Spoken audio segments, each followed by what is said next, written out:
sebenarnya mau bunuh kamu. Tapi kamu daripada saya bunuh, lebih baik kamu keluar aja lah dari kampung ini. Akhirnya saya keluar dari kampung itu dan saya mencari ya tempat untuk tinggal. Shalom Bapak Ibu sekalian, saudara-saudara yang dikasihi Tuhan. Salam sejahtera buat kita semua. Saya berdoa Bapak Ibu tetap dalam keadaan sehat dan terus diberkati oleh Tuhan. Amin.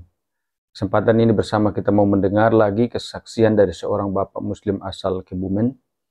Bagaimana ia diproses oleh Tuhan, suka duka kehidupan yang ia alami. Dan bagi dia kekristenan itu adalah sesuatu yang tidak masuk akal, ajaran yang tidak jelas, ya, manusia dituhankan dan lain sebagainya. Dan ia ini adalah seorang yang taat di dalam ajaran agamanya dan merasa bahwa ajaran agamanya lah yang paling benar.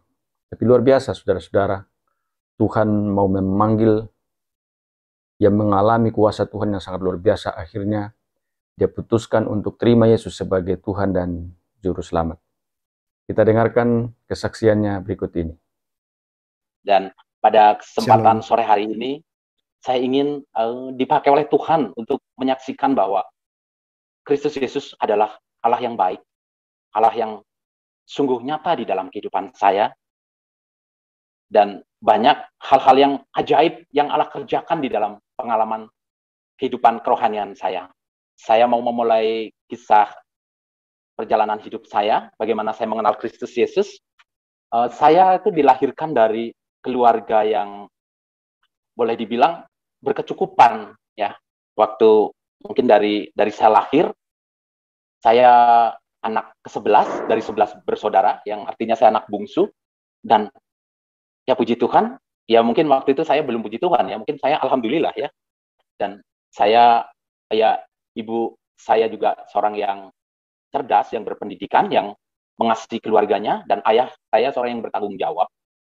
Tetapi di saat usia saya 10 tahun, saya sedang pergi jadi ke rumah kakak gitu ya, ke rumah kakak saya. Biasa kalau liburan kita sering, jadi saya betah ikut di rumah kakak saya nomor 1 yang perempuan ini, yang dia pokoknya sepertinya buat saya itu pengganti sosok seorang ibu buat saya gitu.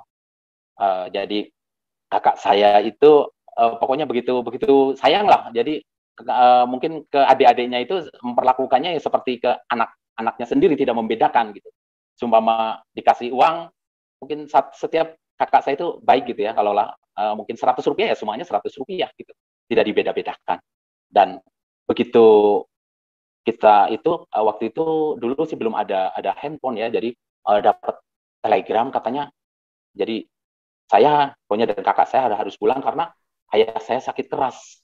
Dan kita pulang di kota kecil Kebumen gitu ya, kita pulang dan alangkah kagetnya gitu, karena tidak tahunya ayah saya itu meninggal, dan karena kecelakaan dengan ibu, dan ada kakak saya yang laki juga ada ikut, dan kakak ipar saya juga suami dari yang kakak saya nomor 1 itu juga ikut gitu. Dan dulu jadi orang tua saya juga membawa ya, jadi punya guru spiritualnya lah gitu ya, kalau boleh dibilang, kalau untuk saat sekarang ini. Jadi waktu itu jadi mengalami kecelakaan, ayah saya meninggal di tempat, dan dengan yang guru spiritualnya itu pun meninggal di tempat. Kalau ibu saya itu sempat koma mungkin beberapa minggu ya di rumah sakit, tapi akhirnya puji Tuhan ibu saya sadar dan pokoknya bisa sehat kembali. Dan disitulah saya mengalami bahwa kehidupan yang sangat drastis gitu. Kita yang tadinya saya anak yang pokoknya boleh dibilang yang pokoknya anak orang terhormat lah gitu di kampung saya, karena kita boleh dibilang kita adalah di kampung yang paling terpandang waktu itu. Dan ya rumah kami juga mungkin yang paling megah, paling besar di kampung itu gitu. Dan kakek dan nenek saya pun ya terkenal orang berada gitu, walaupun lokasinya di tetangga kampung kami gitu. Tetapi kakek dan nenek saya mungkin dari dulu ya, yang pokoknya kepala desa itu ya dari nenek moyang kami gitu semuanya gitu. Jadi disitulah kami yang tadinya hidup berkelimpahan setelah ayah saya meninggal, kita hidup di dalam keterpurukan. Jadi ayah saya kan seorang pejabat di pemerintahan gitu ya, di instansi pemerintahan. Kalau sekarang di Dishub di Kota Kebumen. Nah, disitulah awal dari penderitaan saya gitu. Saya waktu itu ya dalam ya biasanya ingin apa keturutan gitu, asal bilang ke bapak saya, pasti bapak saya akan memberikannya. Dan untuk kehidupan sehari-hari aja saya kasihan melihat ibu saya yang janda itu. Akhirnya ibu saya yang janda itu pokoknya ada barang-barang apa yang bisa dijual. Baik itu mungkin ya kendaraan sampai pokoknya bahkan ya buat saya paling menyedihkan gitu, sampai waktu itu sempat menjual perabotan rumah hanya untuk kehidupan, untuk makan sehari-hari. Dan lebih menyedihkannya lagi, rumah kami yang besar itu harus direnovasi, waktu itu sudah pada bocor gitu. Dan ibu saya waktu itu tidak punya untuk merenovasi rumah itu. Ya akhirnya ibu saya ya sudah, sambil kita nunggu ada rezeki kita pindah saja katanya, soalnya takut rumah itu roboh. Ya akhirnya kita pindah, dan di saat pindah rumah ada gitu rumah tetangga gitu yang bagus waktu itu gitu, tapi dia rumahnya nggak jadi dibangun sama anaknya, dia itu tinggalnya di belakang lah, kita kontrak yang depan yang bagus itu gitu. Tetapi entah apa yang membuat cucunya dari si yang pemilik rumah itu tiba-tiba sakit dan meninggal. Ya mungkin si bapaknya anak itu tanya ke dukunnya, mungkin ke dukun, katanya karena di situ untuk tumbal gitu dari ibu saya yang memelihara tuyul gitu. Saya ingat gitu, aneh ini disebarin ada kacang hijau kayak gitu di rumah seperti itu, di rumah yang kontrakan kami. Ya mungkin saya sih dengar-dengar katanya kalau disiram kacang hijau itu jadi si tuyulnya jadi nggak cari uang tapi main kacang hijau itu katanya. Jadi katanya dianggapnya seperti kalau anak kecil seperti kelereng katanya, seperti itu. Dan menyedihkan sekali, kami malam-malam hujan sama si bapaknya yang si anak itu yang meninggal, kita malam-malam kita diusir pas hujan-hujan. Keluar sekarang malam ini juga, atau perabotan rumah kalian saya bakar. Akhirnya malam-malam hujan-hujan. Ya kita waktu itu nggak punya kendaraan ya, kita mungkin ya di kampung juga gelap. Ya, akhirnya kita hujan-hujan pakai payung gitu. Saya lihat ibu saya mencari truk gitu untuk pindah rumah. Dan akhirnya ibu saya pindah rumah di rumah temannya ibu saya. Dan ibu saya pindah di sana, dan akhirnya mungkin ada yang tidak cocok atau bagaimana, akhirnya ibu saya pun kita pindah rumah lagi gitu. Pindah rumah lagi, dan mungkin ibu saya juga cari rumah yang lebih murah gitu sewanya. Dan akhirnya kita dari rumah satu ke rumah yang lain, pindah-pindah kita gitu ya. Mungkin cari yang lebih murah atau yang mungkin nyaman tetapi harga yang murah seperti itu. Dan disitulah saya itu mulai remaja waktu itu, saya usia 18 tahun, tapi ya kakak-kakak saya sudah merantau semuanya. Ya akhirnya tinggal dengan ibu saya hanya saya sendiri. Dan saya itu anak seorang janda miskin yang saya waktu itu remaja, tapi ya saya nggak tahu gitu. Jadi ke saya itu banyak gitu, mungkin anak-anak yang remaja yang gadis-gadis itu di kampung situ yang suka dengan saya gitu. Salah satunya ada seorang pensiunan anggota polisi yang dari Jakarta pindah di kampung kami gitu. Pokoknya di kampung di daerah Kebumen sana. Akhirnya ya dia punya anak gadis seperti itu ya, waktu itu ya pokoknya menjadi kembang desa lah di situ. Dan dianya itu suka dengan saya, dan akhirnya kita menjalin hubungan dengan gadis itu. Tapi ya karena perbedaan ekonomi gitu kan, ya kita hanya kontrak di kampung situ, dan ibu saya seorang janda, sedangkan dia kan orang yang boleh dibilang ya orang yang paling terpandang di situ, rumahnya besar, pokoknya dia memiliki kendaraan gitu, dan saya dilarang keras untuk berhubungan dengan anak gadisnya. Akhirnya si anak gadis itu ya juga ya berusaha sembunyi-sembunyi gitu berhubungan dengan saya. Dan di saat ya saya pernah juga gitu ya, karena mungkin ya saya berusaha mungkin mengantar itu anak gadis itu, kita habis main gitu, akhirnya saya tangkap, boleh dibilang sama orang tuanya, suruh ayo ke rumah. Dan saya dibawa, saya ditanya, kamu suka dengan anak saya? Ngaca, siapa kamu? Nah, disitulah ya saya juga ya sebenarnya ya sudah mulai mengendur gitu. Tapi ya si anak gadis ini semakin gencar saja gitu. Kalaulah tahu ibu saya sedang tidak ada di rumah, dia akan datang ke rumah. Pokoknya menghampiri saya gitu ya, rumah. Ya saya padahal sudah, janganlah gitu, nanti jadi ribut gitu. Dan ibu saya pun melarang saya untuk berhubungan dengan gadis itu. Pernah juga gitu kepergok sama ibu saya, gadis itu pun diusir. Pergi kamu, jangan datang-datang, jangan ganggu anak saya. Seperti itu. Dan akhirnya mungkin ya waktu itu ya kita saling cinta ya, jadi tetap saja kita hubungan sembunyi-sembunyi gitu. Dan akhirnya si yang bapaknya dari pacar saya itu dulu ya, nyuruh seorang preman lah gitu, dari orang dari suku Madura lah gitu ya, pokoknya yang kan terkenal gitu ya dengan waktu dulu kan dengan caroknya ya. Aduh, saya pernah disamperin sama dia. Pokoknya saya lagi di rumah, saya dipanggil keluar dan saya dibawa ke tempat yang sepi. Dia katakan, saya sebenarnya mau bunuh kamu, tapi kamu, daripada saya bunuh, lebih baik kamu keluar aja lah dari kampung ini.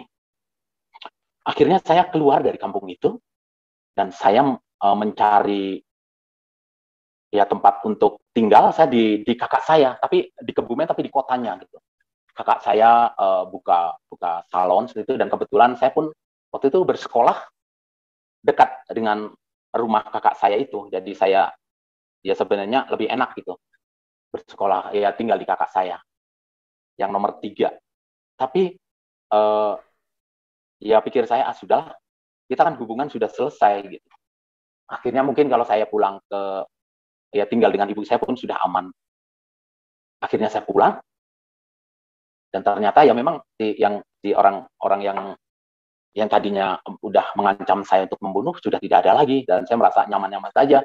Dan akhirnya yang namanya ya remaja gitu ya, kita kan mungkin lagi berbunga-bunganya ya, akhirnya kita tetap masih hubungan lagi gitu, kita sering ketemuan lagi. Akhirnya kecium juga gitu, kecium sama orang tua dari si pacar saya. Akhirnya saya dibawa ke rumahnya juga sama bapaknya si pacar saya itu dulu. Saya sampai jadi golok itu sudah di leher. Pokoknya kalau kamu tidak putusin, saya tebas ini leher kamu. Aduh. Dan saya ngomong, iya Pak, saya akan putuskan Pak. Tapi ya, terus pokoknya saya berusaha untuk menghindar. Tapi nggak tahu gitu, ini perempuan terus aja ngejar saya. Akhirnya mungkin si bapaknya juga bingung, akhirnya dia nyuruh pokoknya seorang preman gitu, katanya sih dari Cirebon, yang rambutnya gondrong mungkin sampai sebawah bahu dan tatoan, orangnya gede tinggi. Dipanggillah saya pas lagi di rumah. Saya dibawa juga ke tempat sepi. Dia pun memperlihatkan celurit di pinggangnya, yang terselip di pinggangnya. Dia katakan bahwa kamu saya bunuh gitu. Seharusnya kamu pokoknya saya bunuh. Tapi kamu itu, saya lihat kamu itu anaknya baik. Kamu itu anaknya baik. Kamu lebih baik kamu pergi dan jangan pernah kembali lagi ke sini. Atau saya bunuh. Ya saya bilang, udah, ya sudahlah. Saya kalau gitu, saya pergi saja. Saya pergi. Akhirnya di dalam kebingungan, di dalam kebimbangan gitu ya. Dan ada perasaan ya marah, ya kecewa, ya pokoknya benci dengan ya dengan orang tuanya si yang mantan pacar saya itu ya dulu, dan dengan kakaknya juga. Pokoknya dia sering berusaha mau membunuh saya gitu. Akhirnya pergilah saya ke Jogja, ya ke Jogja. Ya mungkin saya tambahkan bahwa saya pun dari kecil sebenarnya dididik untuk mengaji gitu ya. Saya mengaji, pokoknya kalau sekarang mungkin ya masjid, tapi kalau dulu kan sepertinya cuma langgar gitu atau mungkin surau seperti itu ya Pak. Jadi saya mengaji, saya tahu gitu bacaan-bacaan, dan saya pun sholat, saya pun rajin melakukan sholat. Nah disitulah saya berpikir, saya ingat gitu, ibu saya pun memberi nama saya juga ya sangat Islami gitu ya. Soalnya katanya kalau ibu saya itu menginginkan bahwa saya itu nanti besar untuk menjadi seorang pokoknya tokoh agama lah gitu, untuk mungkin guru agama gitu ya. Ya, tapi saya berpikir saya mau ke rumah kakak saya yang di Jogja itu, yang nomor 1 itu. Dia pun seorang yang pokoknya yang ilmunya tinggi gitu. Dia punya guru yang luar biasa ya waktu itu gitu bagi kami gitu. Saya dengar ceritanya. Jadi si guru spiritual kakak saya itu seorang kiai, dia yang ya kalau menurut ceritanya, saya sih tidak pernah melihat dengan mata kepala sendiri.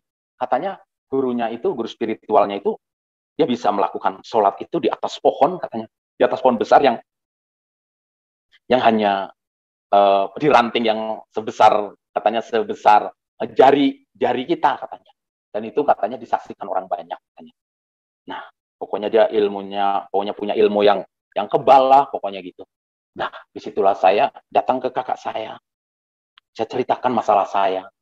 Ya waktu itu masalah saya merasa berat sekali dengan hidup saya gitu ya. Mungkin ya saudara-saudara mungkin mengalami bagaimana harus meninggalkan atau putus dengan orang yang dicintai gitu kan. Seperti itu. Saya pun ya pokoknya mungkin kalau dibilang stres ya. Dan saya ceritakan semuanya pada kakak saya. Kakak saya bilang bahwa Mbak, saya manggilnya Mbak ya. Mbak, saya itu mengalami seperti ya perlakuan seperti ini.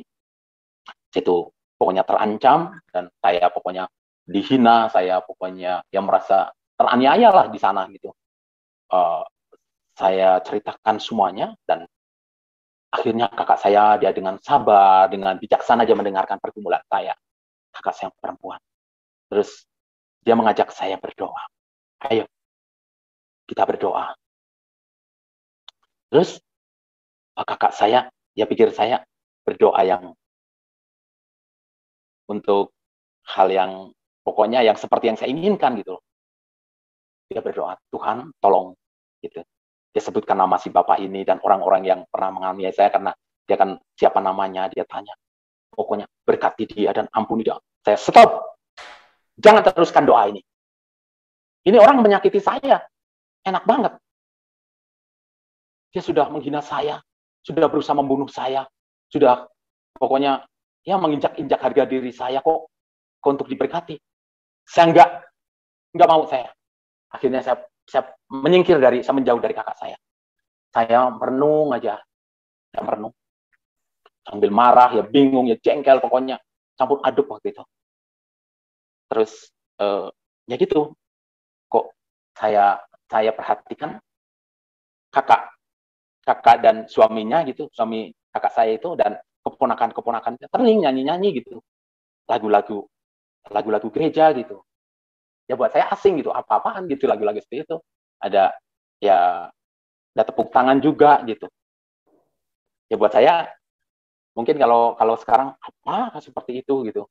Ya kalau buat saya mah aneh gitu. Itu ya pokoknya buat saya suatu agama yang aneh apa ini gitu. Dan pokoknya setiap mereka melakukan itu ya saya menyingkir aja gitu. Dan pada ya pokoknya beberapa hari kemudian, 3 hari kemudian lah, kakak saya manggil saya lagi. Ayo kita doa. Ya, jadi saya ya udahlah, apa salahnya lah. Ya mungkin daripada saya bengong ngisi waktu aja lah. Saya diajak doa, saya ikut aja. Saya ya doanya gimana? Ya udah kamu cuma ngikutin aja, ngikutin apa yang saya doa. Akhirnya saya ngikutin gitu. Tuhan, pokoknya tolong berkati. Pokoknya dia sebutkan bahwa orang-orang yang sudah menyakiti saya, yang sudah mengecewakan saya, yang sudah menghina saya itu. Saya ikutin aja. Biarinlah. Saya ngikutin aja. Tapi ya mungkin ya nggak terlalu lama sih. Mungkin hanya beberapa menit, 10 menit. Terus amin. Saya aneh.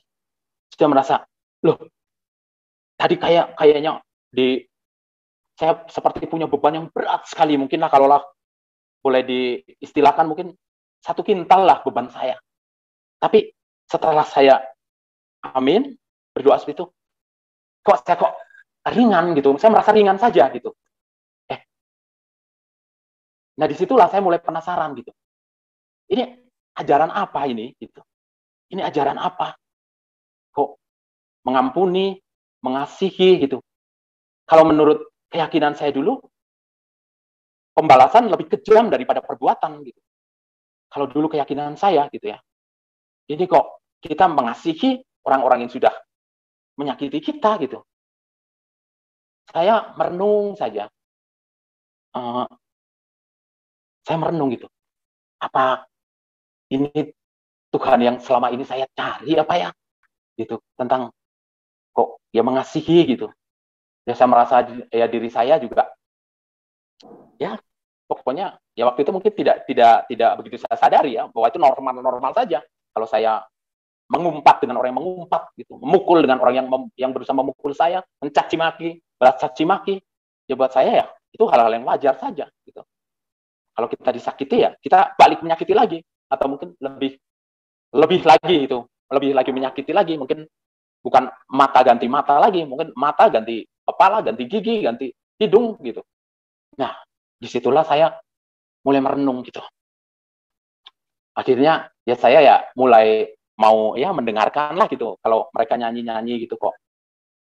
Ya saya kok ada sukacita gitu ya. Ya padahal kakak saya kehidupannya sederhana sekali gitu dan keponakan-keponakan saya ya kehidupannya sederhana sekali ya untuk makan sehari-hari aja ya cukup lah gitu. Tapi tidak berlebih. Ya seperti ada nyanyi pujian pokoknya happy ya, happy ye. Aku senang jadi anak Tuhan. Siang jadi kenangan, malam jadi impian. Cintaku semakin mendalam gitu. Kok senang jadi anak Tuhan? Kok kayaknya kok ada sukacita gitu. Nggak kayak saya ya, murung. Yang pokoknya merasa bahwa hidup ini nggak ada artinya. Gitu. Akhirnya mungkin kakak saya ada acara seperti, jadi persekutuan lah di rumahnya. Dia panggil seorang hamba Tuhan gitu. Saya ingat kalau nggak salah namanya Pak Wahyu dia seorang pendeta. Pokoknya ya dia mengajarkan bahwa tentang Kristus, siapa Kristus itu, gitu. Bahwa Allah yang telah menjadi manusia. Gitu. Buat saya, ya itulah musyrik gitu. Kok seorang nabi kok dituhan-tuhan kan, bodoh sekali nih orang, ya saya. Nah, waktu itu saya boleh dikasih inilah untuk pokoknya, pas kebetulan ada kakak saya sih yang laki-laki juga. Dia yang tadi merantau di Bandung, dia tinggal ikuti kakak saya yang di Jogja ini dengan saya gitu. Mungkin kalau kakak saya sih, kakak saya yang laki ini nggak terlalu ya dia sepertinya sih ya ngaji ya sholat, tetapi tidak begitu seperti saya lah gitu, yang pokoknya suka belajar gitulah tentang agama gitu. Nah terus buat saya itu waktu dulu itu suruh lihat apa yang ditanyakan ya saya katakan bahwa kalau memang Yesus itu yang kalian sembah Tuhan, di sorga kosong dong waktu itu dong katanya. Siapa yang di sorga? Ya, ini waktu itu buat saya wah ini pertanyaan yang cerdas gitu ya. Tapi ya setelah saya mengenal Kristus ya itu adalah pertanyaan yang sangat buat saya yang sangat ya seperti anak-anak TK aja gitu ya, bahwa tidak memahami akan kebesaran Allah. Ya disitulah saya merasa bahwa saya ditegur gitu sama kakak saya, kamu kalau nanya Mbok yang pokoknya yang baik lah gitu kan. Tapi si Pak Pendeta Wahyu ini ngomong, jangan biarin ini anak seperti itu. Saya justru suka dengan anak yang seperti ini. Nanti dia kalau sudah mengenal siapa Kristus, dia ya pokoknya akan menjadi pengikut Kristus yang militan lah gitu, pokoknya yang setia gitu, tidak tergoyahkan imannya. Buat saya, ya buat saya sih mungkin waktu itu, najis, amit-amit gitu ya. Mungkin saya akan, mungkin di dalam hati saya seperti itu gitu. Mungkin kalaulah saya itu cuy gitu ya, tapi ya saya bisa menahan diri. Saya hanya ya tertawa aja, mengejek. Nah disitulah saya ya mulai mau membaca Alkitab gitu. Saya nggak penasaran juga gitu. Saya membaca Alkitab mungkin waktu itu ya, mungkin kayaknya yang saya baca awalnya malah Perjanjian Baru ya tentang Kristus gitu. Dan saya mulai mengerti sedikit gitu ya. Kalau di Injil itu Kristus itu seperti ini. Nah, disitulah saya mulai mau diajak. Kalau kakak saya ada teman gerejanya, ada persekutuan di rumahnya, ya udahlah saya ikut gitu. Saya ikut. Ya walaupun saya mungkin ya mereka nyanyi-nyanyi ya saya diam aja gitu. Saya hanya nonton saja. Ya mereka berdoa juga. Ya mungkin mereka berdoa, pikiran saya lagi belayang kemana gitu ya. Ya udah, tapi ya saya mulai mau belajar tentang Kristus gitu, dan diajari untuk pokoknya bahwa pimpinan Roh Kudus gitu. Dan saya mulai gitulah, mulai mau diajak berdoa gitu, saya maulah gitu sama kakak. Dan saya mulai ya lama-lama saya juga doanya seperti ini gitu ya, bahwa saya kira kalau doanya juga kayak ada hafalannya, sumpama doa makan begini, doa mau tidur begini. Nggak taunya ya apa yang ingin kita sampaikan ya katakan saja kepada Tuhan. Ya lebih, buat saya lebih mudah gitu kan. Nah disitulah saya mulai tenang, dan pada ya mungkin sudah lewat beberapa bulan mungkin, atau mungkin hampir 1 tahun lah saya tinggal di Jogja. Saya pulang ke Kebumen, pasti semuanya sudah selesai lah. Saya sudah selesai. Pokoknya sudah tidak ada ancaman lagi buat saya. Saya pulang di rumah ibu saya gitu ya, di rumah kontrakan. Nah di situ saya nggak tahu gitu. Saya padahal pulangnya juga sengaja gitu, sampai sana itu ya sudah ya jam 7-an malam gitu kan, orang nggak ada yang lihat kita ya. Akhirnya ya saya sudah di rumah, pikir saya udahlah, saya mau, pokoknya udah nggak mau sih pokoknya menghubungi perempuan itu lagi. Saya sudah nggak. Tapi saya itu nggak tahu, badan saya panas sekali, seperti pokoknya gelas sekali saya. Akhirnya saya sampai ingat gitu, saya sampai buka baju gitu, tapi pokoknya masih gerah saja dan saya gelisah sekali. Akhirnya ya sampai ya tengah malam lah gitu ya, mungkin jam 11-an malam, saya berdoa. Saya sudah mulai bisa berdoa. Pokoknya saya berlutut, Tuhan, pokoknya saya mohon pimpinanmu, saya mohon perlindungan dan penjagaanmu, penyertaanmu. Saya pokoknya biar ada ketenangan, biar saya tidak merasa ketakutan. Tolong Tuhan, saya sedang berdoa seperti itu. Tiba-tiba jadi ada yang melempar batu dari kan pas di depan yang rumah ya kontrakan ibu saya itu kebun luas gitu, dilempar batu, dan saya kaget juga gitu ya, kaget. Dan ya saya jiwanya saya sih laki-laki banget gitu, saya jiwanya laki-laki sekali. Jadi saya langsung keluar saja, saya katakan, keluar kamu, jangan bersembunyi, keluar, siapa yang melempar ini, keluar kalau berani. Saya gitu, keluar. Tapi tidak ada apa-apa, tidak ada. Akhirnya ya sampai ya kita kan ya ibu saya harus mengganti kaca itu yang pecah gitu ya, karena itu rumah kontrakan. Dan akhirnya pas pagi kita kaget gitu, Pas saya buka pokoknya di depan kan ada keset gitu ya. Pokoknya di bawah keset itu ada mungkin bunga 7 rupa, sama ada jarum-jarum jakit banyak sekali gitu. Yang baru dan yang karatan punya banyak sekali. Nah, terus disitulah katanya sih kalau saya sampai melangkahi itu, jarum-jarum itu akan masuk ke dalam tubuh saya. Tapi ya puji Tuhan, saya percaya bahwa perlindungan Tuhan saja. Saya pasti melangkahi itu, gitu kan. Waktu saya keluar dari rumah, di saat saya mencari siapa yang melempar batu itu. Tapi puji Tuhan, ya saya sehat-sehat saja. Saya biasa saja, badan saya tidak merasakan apa-apa. Dan akhirnya, ya demi keamanan, saya pun pulang, kembali lagi ke Jogja gitu ya. Dan itu boleh menjadi ya kesaksian gitu buat mungkin keponakan, buat ya orang-orang yang percaya di sana. Dan akhirnya saya itu juga waktu itu saya belum dibaptis ya. Saya itu mimpi gini. Mimpi. Jadi sebelum saya percaya Kristus, saya pun mimpi hal yang sama gitu ya. Jadi kan kalau kakek saya gitu kan dimakamkan di Kebumen itu di Taman Makam Pahlawan. Saya sering diajak sama ibu saya itu untuk nyekar di sana gitu. Di makam kakek saya yang di Taman Pahlawan itu. Itu pakai jadi tangga gitu, tangganya tinggi gitu, dan saya waktu itu ya seneng saya kalau di situ gitu, walaupun di makam tapi kan makam pahlawan yang terawat gitu ya, bersih gitu. Dan saya mimpi seperti itu, saya naik tapi ini lebih tinggi gitu ya, dan di sana saya gelap gulita. Jadi sebelum saya percaya Kristus saya mimpi seperti itu, dan di sana itu gelap gulita dan banyak suara kuntilanak gitu.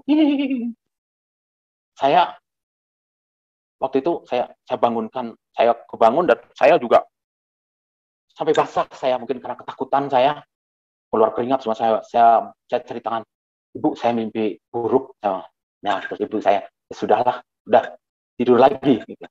Akhirnya ya saya pun bisa tidur lagi. Dan anehnya setelah saya mulai saya mengenal Kristus, saya juga mimpi yang sama gitu, mirip seperti itu. Saya naik di tangga yang di makam Taman Pahlawan itu, saya naik saya ke atas. Tapi di atas nggak ada apa-apa gitu, kosong gitu, kosong aja nggak apa-apa, nggak ada apa-apa. Dan tapi saya jatuh ke bawah, kayak orang lagi apa ya, kalau mungkin kalau orang lagi jalan ngesot kayak gitulah. Saya duduk di situ, saya jatuh gitu, tapi bawahnya seperti pasir gitu, seperti pasir. Jadi saya tidak sakit, tidak apa-apa, padahal saya jatuh dari tempat yang tinggi banget gitu. Terus ada suara wibawa sekali, suara seorang pria dewasa lah gitu, seperti dari atas saya gitu, mungkin ya mungkin suara itu dari langit lah, suara seperti ini, kalau tidak ada dia kamu sudah mati. Saya melihat jadi seperti kristal gitu, tapi yang saya lihat ya seperti Tuhan Yesus itu, tapi seperti kristal, tetapi memunggungi saya, dan ya akhirnya saya terbangun dan saya merenung gitu. Oh ya, memang kejadian demi kejadian.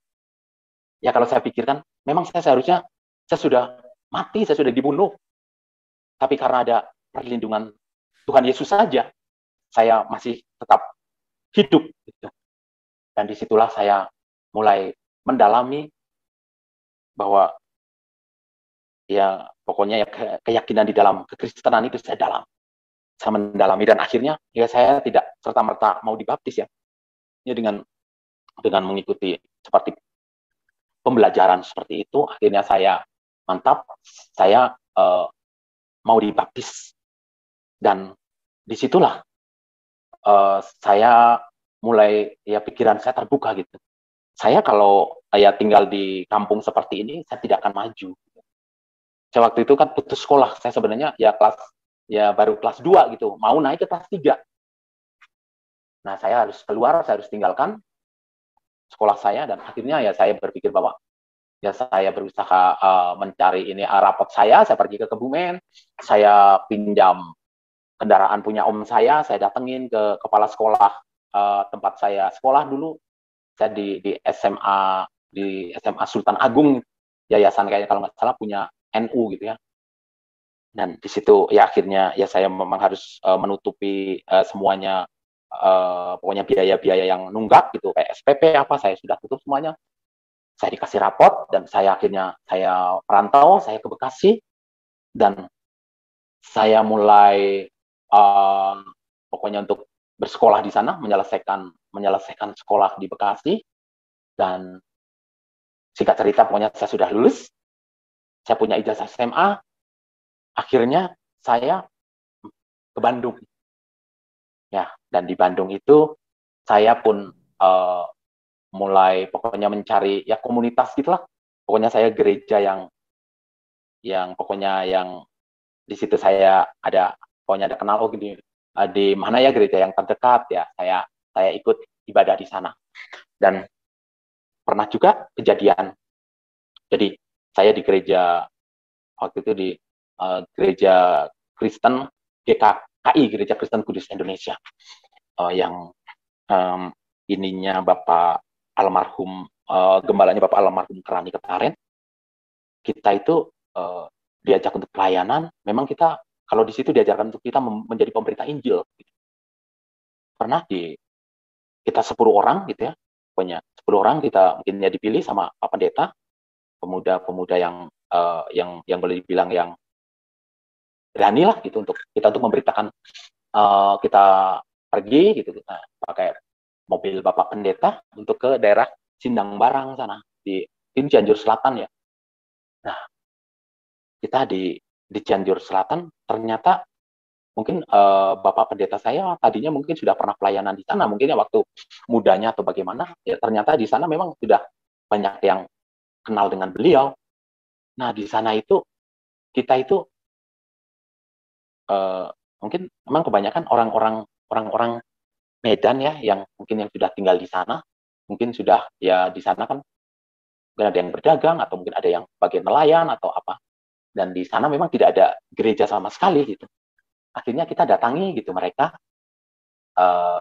gitu kita ajak untuk jadi ya di pantai seperti itu kita ngadain ya seperti bersekutu lah gitu, persekutuan, kita membahas tentang firman Tuhan, kita pokoknya ya kesaksian-kesaksian. Nah, di situ banyak juga yang tadinya sudah meninggalkan Tuhan gitu, mungkin karena menikah dengan warga setempat, dia sudah pokoknya sudah meninggalkan imannya pada Kristus, ya kita ajak lagi. Akhirnya mereka pun ya sama Bapak Gembala saya waktu itu sama beliau itu ditantang untuk menerima Kristus lagi dan mereka pun mau. Ya, mungkin ada keluarganya yang nggak suka gitu. Dan dikiranya bahwa ini adalah kristenisasi seperti itu. Ini adalah kristenisasi. Akhirnya kita pas pulang dari Cianjur, dari Sindang Barang itu untuk ke kota Cianjur dulu ya kalau mau ke Bandung. Kita sudah dicegat sama sepertinya ya ormas lah gitu ya, yang mereka yang pokoknya berbaju putih-putih lalu pakai ikat kepala yang jenggotnya panjang, ya, kita diberhentikan ya, tetapi beliau Bapak Pendeta jangan takut, kita bersama dengan Tuhan, jangan takut. Akhirnya kita dibawa ke polsek setempat, karena kita dibawa ke polsek setempat, akhirnya si Bapak Pendeta saya itu ya, dia itu jadi adiknya itu kalau nggak salah kepala kejaksaan di Cianjur. Akhirnya dia menyebutkan bahwa adiknya itu kepala kejaksaan di Cianjur. Akhirnya dari polsek kita dikirim lagi ke Kodim gitu kan, Kodim Cianjur. Dan di Kodim Cianjur kita pun ya waktu itu zaman Orba ya, jadi kita mungkin dikira ada masalah hal-hal apa politik atau apa gitu. Jadi dari 10 orang itu kita itu diinterogasi, setiap pokoknya satu orang satu ruangan, mungkin yang menginterogasi itu 2 petugas, dan waktu saya sih punya 2 petugas dan ada 1 wartawan gitu, 1 wartawan. Jadi setiap omongan saya, setiap itu ya dia tulis gitu. Dan saya sih ya mohon ya pimpinan Roh Kudus saja gitu. Akhirnya kita dimasukinlah ke sel gitu. kita ditahan, masuk sel. Pokoknya kalau seumpama kita kalau mau makan itu bukan dikasih, tapi ya suruh beli sendiri gitu. Dan sama Bapak Pendeta waktu itu yang suruh beli saya lah yang beli, saya lah yang beli makanan gitu. Kamu aja, Hidayat yang beli. Oh ya, saya kalau ke warung nasi kayak gitu. Tapi saya dikawal sama jadi petugas yang membawa senjata laras panjang gitu. Yang jadi si penjualnya juga saya lihat sambil ketakutan gitu, sambil melayani pembeli yang beli melayani saya beli apa gitu, nasi beli sambil tangannya seperti gemetaran gitu. Mungkin dikiranya saya wah penjahat kelas kakap ini mungkin sampai dikawal seperti ini. Ya puji Tuhan, terus kita sampai nginep gitu ya. Ya di tahanan ya kita berdoa saja gitu. Walaupun ya kita ya berdoa masing-masing. Kita ya memuji Tuhan juga nggak kencang-kencang sekali, mungkin setengah suara seperti itu. Ya takut ada yang nggak suka atau bagaimana gitu mungkin ya. Mungkin ya pendeta sayang pokoknya jangan keras-keras. Ya kita mematuhi dari beliau. Ya akhirnya puji Tuhan gitu mungkin. Jadi waktu itu komandan Kodimnya kalau nggak salah juga orang Medan gitu. Ya kita ya pokoknya kita diceramai lah pokoknya untuk jangan melakukan ini lagi. Pokoknya. Kita tapi ya diambil sidik jari, dipoto pokoknya kan kita juga kan sudah ada datanya. Jadi sehari-hari kita itu apa pekerjaan kita masing-masing. Gitu. Dan saya juga merasa pokoknya setelah peristiwa itu gitu. Kalau saya kan habis pulang kerja ya saya ikut ke gereja pelayanan gitu kan. Nanti pulang-pulang saya mungkin ya sudah selesai acara di gereja, saya pulang-pulang jam 9 ya udah tidur gitu, udah mandi tidur, udah pagi seperti itu. Tapi saya pun merasa bahwa seperti ada orang asing lah gitu buat saya, kayak sering berdiri di depan rumah, di depan ya rumah kos-kosan saya lah gitu, sering pokoknya sepertinya saya gerak-gerik saya ada yang mengawasi terus. Gitu. Tapi ya itulah ya jadi ya kita juga nggak takut soalnya ya buat saya ya hari-hari saya tidak ada yang melanggar hukum atau hal-hal yang berbau politik itu ya tidak ada.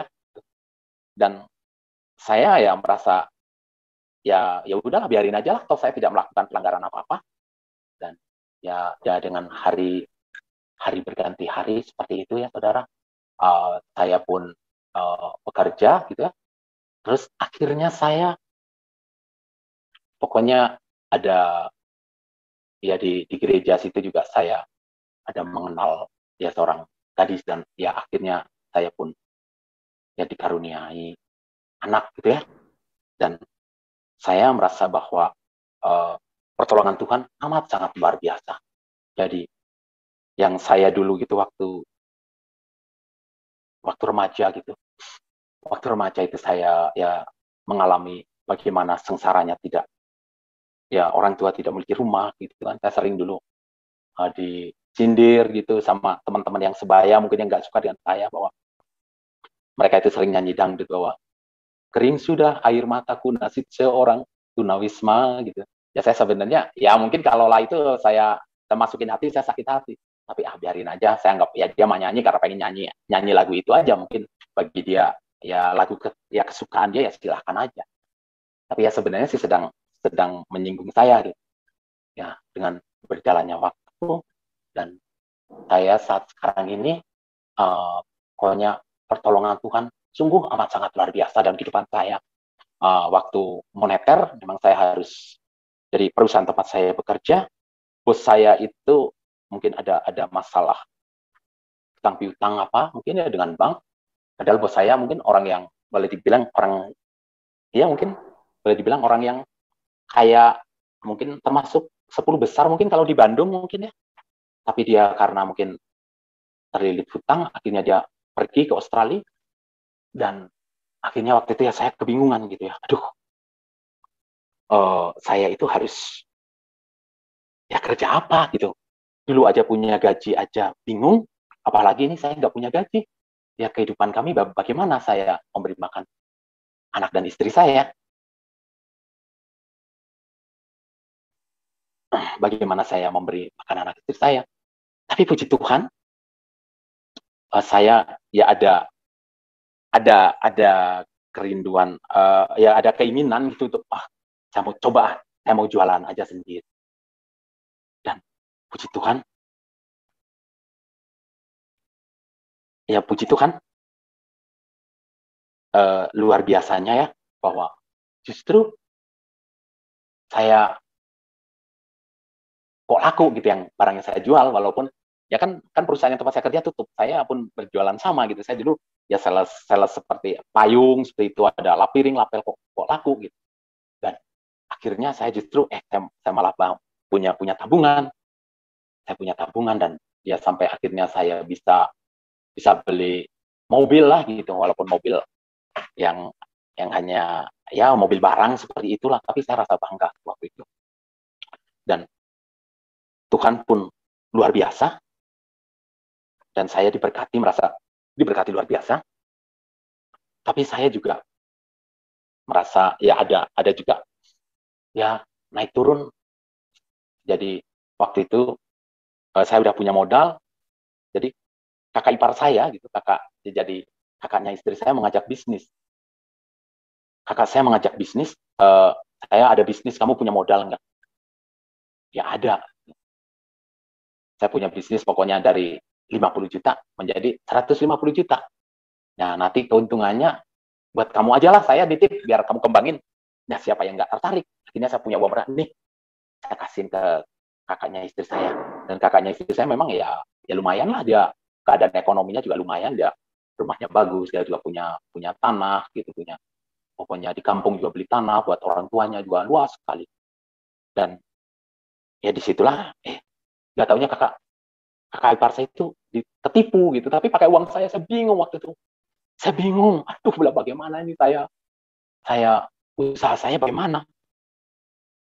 Saya sudah waktu itu putus asa gitu. Saya ngumpulin uang ini, saya kerja keras ibaratnya dari pagi sampai malam, berapa tahun saya ngumpulin uang ini. Ya pokoknya hilang, lenyap dalam waktu sekejap gitu. Waktu itu sih saya masih ngontrak juga rumah ya. Cuman ngontrak di rumah omnya istri saya. Nah disitulah saya merasa bahwa putus asa saya. Saya mungkin waktu itu saya malas. Saya cuman bangun saya di kamar bangun hanya untuk makan saja. Makan, udah selesai makan, masuk kamar tidur lagi.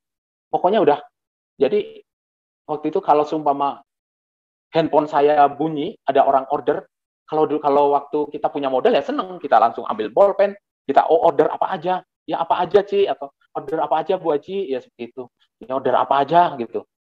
Saya dengan senang, tapi ya ini malah saya, aduh, mau saya nggak punya modal apa lagi, ya malah ya kadang-kadang yang udah saya janjiin, oh ya nah, besok dikirim, nanti kalau diangkat, mana katanya mau ngirim, saya jadi nggak pesan ke yang lain, saya pesan ke kamunya nggak ngirim, aduh gitu, rasa seperti itu. Jadi bingung waktu itu saya keadaannya sudah pokoknya putus asa. Tapi saya ingat gitu waktu itu ya pas ya mungkin jam 6 sore lah gitu, pas maghrib seperti itu. Pokoknya seperti ada yang menyadarkan saya gitu, dalam hati saya timbul bahwa kalau kamu seperti itu kehidupan kamu akan lebih terpuruk lagi gitu. Nah, kehidupan kamu akan lebih terpuruk lagi. Ya, waktu itu juga pas ya karena waktu usaha saya merasa bahwa usaha saya sudah cukup, ya istri nggak kerja juga nggak apa-apa gitu saya waktu itu. Ya terus istri juga pas tidak bekerja gitu, keluar dari tempat kerja, aduh Tuhan. Tapi seperti ya pokoknya saya keramas, saya mandi, mungkin saya udah 3 hari mungkin tidak mandi gitu, dan mungkin ya istri saya sih ya cuek-cuek aja gitu, nggak komen apa-apa. Tapi saya ingat saya di meja ada Alkitab. Tuhan, berbicaralah Tuhan. Saya harus apa, saya nggak ngerti apa yang harus saya lakukan, apa yang harus saya perbuat. Pokoknya saya buka di Yeremia, pokoknya di Yeremia 5 ayat 17 lah ya. Ya mungkin kalau itu nggak salah, yang terkutuklah orang yang mengandalkan manusia. Ya, pokoknya terkutuk orang yang mengandalkan kekuatannya sendiri lah, terutama orang yang mengandalkan manusia. Pokoknya ia akan seperti pokoknya rumput yang di padang tandus seperti itu. rumput yang di padang tandus. Tapi diberkatilah orang yang mengandalkan Tuhan. Nah, disitulah saya mulai sadar bahwa, oh saya salah. Selama ini saya mengandalkan manusia, saya mengandalkan kekuatan saya. Ya mungkin waktu jadi sales saya sales yang paling rajin dan omset penjualan yang paling tinggi. Ya, ya di Yeremia ya 17 ayat 5 ya. Beginilah firman Tuhan, terkutuklah orang yang mengandalkan manusia, yang mengandalkan kekuatan sendiri, dan yang hatinya menjauh daripada Tuhan. Ya, ia akan seperti semak bulus di padang belantara, dan ia tidak akan mengalami datangnya keadaan baik. Ia akan tinggal di tanah angus, di padang gurun, di negeri padang asin yang tidak berpenduduk. Ya, tetapi ya diberkatilah orang yang mengandalkan Tuhan, yang menaruh harapannya pada Tuhan.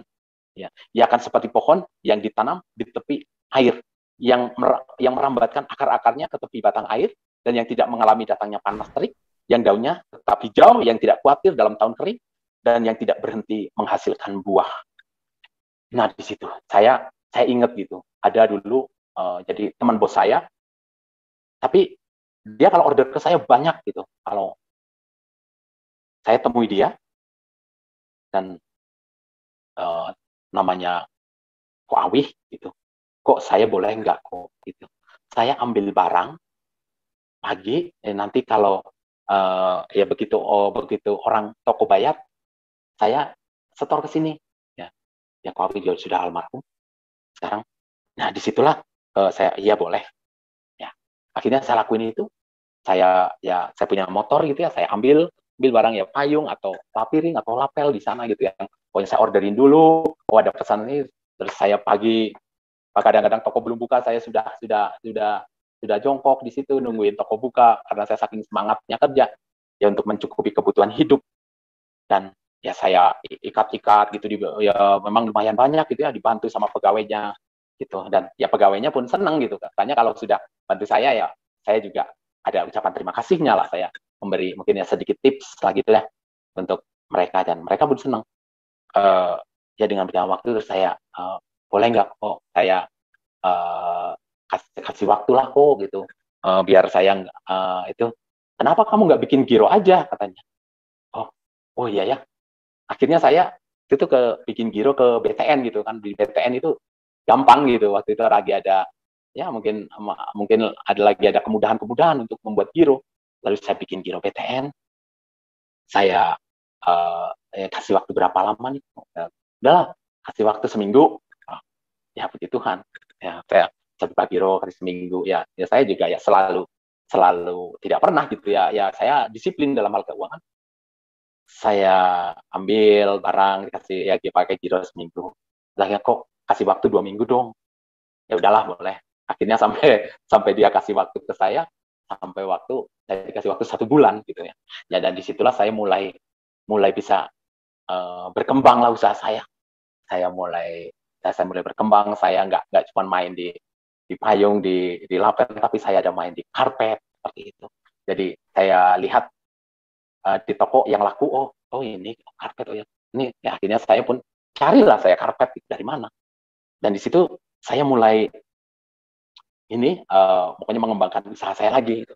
Ya begitu kan saya udah mulai bisa kebeli rumah gitu, walaupun ya mungkin rumahnya itu di daerah Balai Endah seperti itu. Mungkin kalau yang lagi rame-rame sekarang itu ya tempat jin buang anak mungkin ya, waktu itu ya saya di Balai Endah ya yang murah waktu itu. Ya akhirnya saya ya pokoknya ya gitulah, buat ejekan juga gitu, sama rumah kok di sana itu kan pokoknya jauh gitu. Tapi ya saya merasa bangga saja, saya sudah punya rumah sendiri, saya tidak ngontrak gitu. Jadi situ saya merasa bahwa ada pertolongan Tuhan yang dahsyat, yang luar biasa. Dan akhirnya ya puji Tuhan dari satu rumah saya bisa beli lagi rumah, saya bisa beli lagi ruko untuk gudang gitu. Dan puji Tuhan gitu ya, saya mulai mengembangkan ya usaha saya. Tapi ya waktu itu juga ya mungkin karena waktu 2000 ini ya, waktu pergantian dari Bapak Presiden SBY ke Bapak Presiden Jokowi, waktu itu pas lagi perpindahan itu orderan sepi sekali. Saya bingung, aduh saya sudah terlanjur ambil mobil yang besar gitu ya, pokoknya kan orderan kita udah mulai banyak gitu ya. Jadi saya ngambil yang ankle tapi yang long gitu, yang long sasis yang besar. Saya sudah ngambil ruko, saya juga udah ngambil rumah yang harganya ya lumayan lah gitu ya kalau sekarang itu ya harganya sudah di atas 1 M gitu. Malah saya bingung, aduh saya bagaimana ini Tuhan? Aduh saya ngeri gitu. Maka ya saya kan sudah kenal pabrik segala kan, jadi sama orang pabrik saya juga saya sudah boleh bos saya buka giro gitu kan, sampai di pabrik dikasih waktu 2 bulan. Waduh, ini pokoknya penjualan merosot tajam waktu itu. Saya bingung banget. Saya sampai kalau pulang gitu, saya tuh nangis. Tuhan, saya harus melakukan apa? Ya, saya hanya takut, aduh Tuhan, kalau saya giro saya sampai nggak kebayar, saya dilaporkan ke kayak saya penipuan gitu. Saya udah buka giro mungkin berapa lembar di ke pabrik. Ya, saya kalau pulang order waktu itu, yang biasanya saya bisa pulang sampai jam 7 malam, saya ya kadang-kadang ya karena sepi ya, saya kadang-kadang jam 3, jam 2 saya sudah pulang ya dengan lunglai gitu. Saya masuk ke rumah, mungkin saya hanya saya sudah nggak kuat lagi untuk berdoa, untuk duduk itu nggak kuat lagi gitu. Atau saya mungkin saya ya mungkin mencontoh si nabi nabi siapa ya, nabi Yesaya atau Yeremia yang pokoknya dia sampai rebah gitu, pokoknya sampai ke serebah di tanah. Saya bukannya itu karena sudah nggak kuatnya lagi, bingung sekali. Mungkin kalau orang ada yang lihat saya ya waktu itu ya, ya anak saya itu kuliah gitu ya, jadi mungkin kalau dia lihat saya ini orang udah gila ini gitu. Tapi ya gitu, saya waktu itu benar-benar saya udah bingung waktu itu juga. Nah terus akhirnya saya jadi di gereja itu ada acara namanya Oasis. Gereja namanya Oasis, ada acara setiap hari Rabu jam 10 di gereja kami, ada acara Oasis lah. Di situ saya sengaja, sebelum saya order, saya mau ikut acara doa Oasis. Nah kalau doa Oasis itu lumayan, yang datang ya ratusan lah, bisa mungkin bisa 200 orang gitu ya, pokoknya ya kan gereja yang tempat kami ibadah besar gitu, mungkin 200-300 orang gitu kalau ada acara Oasis itu. Soalnya jemaatnya juga cukup banyak, jemaatnya ribuan. Jadi kalau ada acara Oasis, nah ya di situ saya ingat Bapak Pendeta, Bapak Gembala saya, Bapak itu ya sudah selesai khotbah. Saya padahal kan mungkin datangnya saya agak terlambat, jadi saya kebagian mungkin ya pokoknya di belakang lah posisi saya. Nah tapi saya ya karena saya stres, saya pokoknya pokoknya air mata saya bercucuran terus gitu. Pokoknya saya hanya nangis. Pokoknya saya nangis saja sama Tuhan, Tuhan tolong saya. Saya ingat Pak Pendeta itu ya dari mimbar kan gerejanya besar. Dia itu padahal yang di depan juga banyak gitu yang ini, tapi dia kok menghampiri saya. Punya pergumulan apa? Gitu. Ya saya ceritakan, Bapak, saya sudah terlanjur ya beli mobil. Waktu itu saya beli mobil mungkin udah 3 unit gitu ya, ada L300, ada engkel yang besar, ada juga mobil FPV Greenfat, dan cicilan ruko juga, dan itu belum ya penjualan sangat sepi. Saya bingung saya harus jual ini Pak, pokoknya ada yang saya jual. Tadinya saya iklankan, saya enggak laku-laku itu mobil gitu, padahal saya iklankan, padahal dengan ya ibaratnya rugi lah gitu, mungkin rugi lah kalau saya jual juga, rugi lah.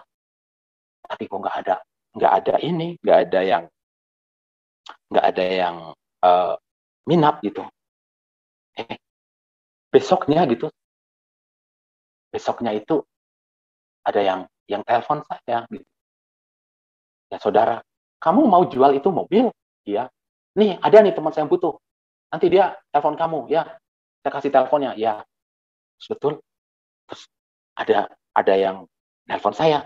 Oh ya, ya udah pokoknya bawa aja mobilnya ke sini. Pokoknya ya akhirnya saya taruh mobilnya di sana. Pokoknya dia transfer. Saya mobil saya taruh di sana. Aduh puji Tuhan gitu. Saya sekarang jadi punya modal gitu. Yang tadinya ya lumayan gitulah lakunya gitulah. Ya memang saya rugi, tapi ya rugi ya untung sudah pakai lah itu mobil. Tapi saya jadi punya modal, dan Dan itu kan mobil kan cicilan, jadi saya udah nggak punya beban cicilan yang itu kan. Nah, disitulah saya merasakan bahwa ada keajaiban Tuhan terjadi di dalam usaha saya.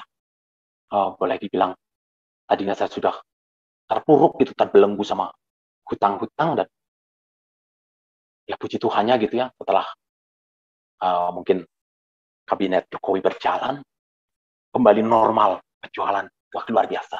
Saya merasakan bahwa pertolongan Tuhan dahsyat luar biasa dalam kehidupan saya. Yang tadinya saya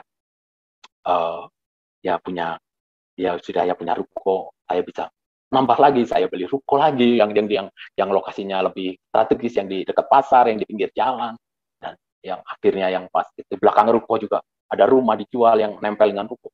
Saya bisa beli lagi, dan puji Tuhan gitu. Puji Tuhan gitu, saya merasa bahwa pertolongan Tuhan dahsyat luar biasa. Dan ya walaupun orang usaha pastilah mempunyai ya problem-problem pasti ada saja ya. Ya mungkin apalagi yang saya kan ya baru ibaratnya baru inilah yang tadinya mungkin tidak punya pemasukan sebanyak itu kan jadi kan mungkin investasinya agak agak membabi buta gitu, jadi kurang pertimbangan gitu ya. Ya tetapi ya kalau kita walaupun ya kita kadang-kadang salah gitu, aduh kenapa saya investasi di sana gitu. Ya semua saya investasi di apartemen ya. Ya saya punya ya beberapa apartemen, ada 3 unit ya untuk saya sewa-sewain gitu. Tapi ya puji Tuhan, ya mungkin ya tetap aja walaupun mungkin tidak sebagus dulu waktu sebelum pandemi, ya masih saja tetap menghasilkan gitu. Walaupun tidak maksimal. Dan ya saya yang cuma ruko, rumah yang saya beli juga ya ada yang lunas, ada yang masih kredit, itu juga ya pastilah nilainya pasti bertambah gitu. Ya disitulah bahwa saya merasakan bahwa kita harus mengandalkan Tuhan. Jangan sampai kita merasa bahwa diri kita itu hebat tanpa Tuhan. Saya benar-benar hal yang paling menakutkan dalam hidup saya. Jadi ya kalau Tuhan sih tidak pernah akan meninggalkan saya. Gitu. Tuhan selalu gitu ingin dekat dengan saya. Bahkan ada istilah kalaulah kita berjalan mendekat kepada Tuhan, tapi Tuhan mendekat kepada kita dan berlari, itu kan. Ya karena ya seperti anak yang terhilang itu. Jadi bahwa Tuhan Allah Bapa kita yang kita sembah, yang kita kenal di dalam Kristus sungguh amat sangat luar biasa. Dan saya merasakan bahwa Allah yang saya sembah, yang kita sembah itu adalah Allah yang hidup, Allah yang nyata, Allah yang benar-benar memberi pertolongan. Bukan hanya kata-kata kosong yang Tuhan Yesus katakan, marilah kepadaku semua yang letih, lesu, dan berbeban berat, aku akan memberi kelegaan. Tapi sungguh bahwa Allah yang kita sembah itu, yaitu miracle, jadi mujizatnya itu memang ajaib dan nyata, itu saya rasakan setiap saat bahwa hanya karena pertolongan Tuhan. Soalnya memang apa yang tidak pernah saya lihat, apa yang tidak pernah saya dengar, apa yang tidak pernah timbul dalam hati, itu yang Allah sediakan bagi kita. Memang itu betul. Dan saya pun merasakan bahwa semua ya, walaupun ya mungkin ya saya bukan orang yang kaya raya lah, tetapi saya merasa bahwa hidup saya itu diberkati Tuhan. Dan di dalam Tuhan itu ada sukacita, dan kita mengenal Allah yang hidup, dan Allah yang kita sembah, sungguh Allah yang luar biasa, Allah yang mendengar, Allah yang peduli, dan Allah yang mau dan Allah yang mampu melakukan perkara-perkara yang mungkin bagi kita mustahil, bagi Allah tidak ada yang mustahil. Ya, dan saya pun ya ada kesaksian juga bahwa saya pernah pulang ke kampung saya, pokoknya di situ ya gitu. Kalau ibu saya kan orangnya diakrabin gitu ya dengan ibu-ibu di situ ya, karena memang ibu saya itu orangnya baik. Pokoknya tidak mau mencampuri urusan orang gitu. Jadi ya gitu. Pas saya pulang ke kampung, saya ingat ada seorang ibu meluk saya, nangis katanya. Pokoknya saya kira kamu itu sudah meninggal, kamu itu dikabarkan bahwa kamu itu sudah mati, kamu itu sudah dikuburkan di Solo. Dan ya saya yang merasa bahwa ya mungkin yang mengabarkan bahwa saya mati itu mungkin ya mungkin dukun yang sudah ini saya gitu, sudah menyantet saya untuk membunuh saya gitu. Dan dia mengabarkan seperti itu bahwa saya sudah mati. Ternyata saya mati bukan secara rohani, bukan secara juga secara kedagingan, tetapi saya dibaptis, saya diperbaharui, saya hidup mengenal Kristus, dan lalu saya bangkit dari kematian itu. Di saat saya bangkit dari air baptisan itu, saya merasa bahwa kehidupan baru itulah, bahwa saya merasa bahwa hari-hari saya, pokoknya saya tidak mau Tuhan, saya pokoknya menjauh dari Tuhan. Saya hanya hidup banyak mengandalkan Engkau saja. Itu yang Tuhan ajarkan di dalam kehidupan saya. Dan saya juga pernah ada kesaksian seperti ini. Jadi saya itu ada buru-buru, saya anak saya yang bawa mobil, saya itu di sebelahnya. Nah, mobil saya itu dipepet gitu ya, dipepet. Padahal ya kita sudah ini, tapi ya dia itu ngambil jalan kita sambil potong seperti itu. Padahal kita tadi lurus, ya dia dari arah dari jalan yang lain, dari pertigaan itu dia langsung potong.